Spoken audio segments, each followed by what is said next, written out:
10X avtomobillari metan ustanovka qilsam necha so'm bilan bo'ladi, necha kilometr yuradi degan savollarga bir qator bir tushuncha berib o'tsak, video xalqimizga manfaatli bo'lsa, boshdan bir like ni bosib o'tasizlar.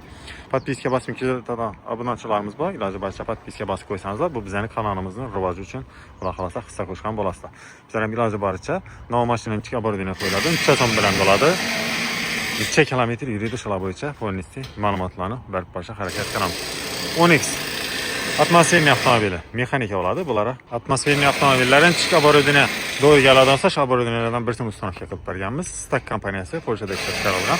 Kompyuteri Stak Gofasmiya bo'ladi. Polskiy obordina. Injektor sistemasi W01 polskiy sistema bo'ladi. Reduktorga keladisak, Exxon reduktorlar bilan ustanovka qilingan reduktor Xitoyda ishlab chiqarilgan. Qo'yiladigan obordinamizda polnisti 2 yil garantiyasini beramiz. Garantiyamiz 12 viloyat bo'yicha edi. 12 viloyatdan bizning servislar bor.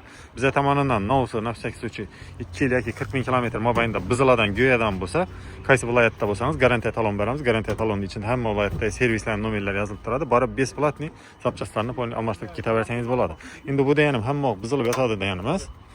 Endi zapchast baribir zavod narsa buzilishi mumkin. Umrlik hech narsa garantiya yo'q.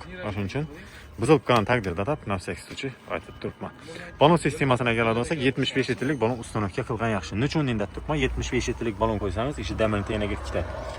90'lik 80'lik koyama desangiz demredek qoladi. Buning hisobiga balon 8-10 sm bir yana kelib qoladi. Shuning uchun 75 litrlik balon qo'ysangiz ham 10X atmosferniy avtomobilda shaharning ichida 250 dan 380 odam yuritigan mijozlarimiz bor. 80 litrlik balonimiz bugungi kunda 80 ming 90 ming so'm atrofida doladi.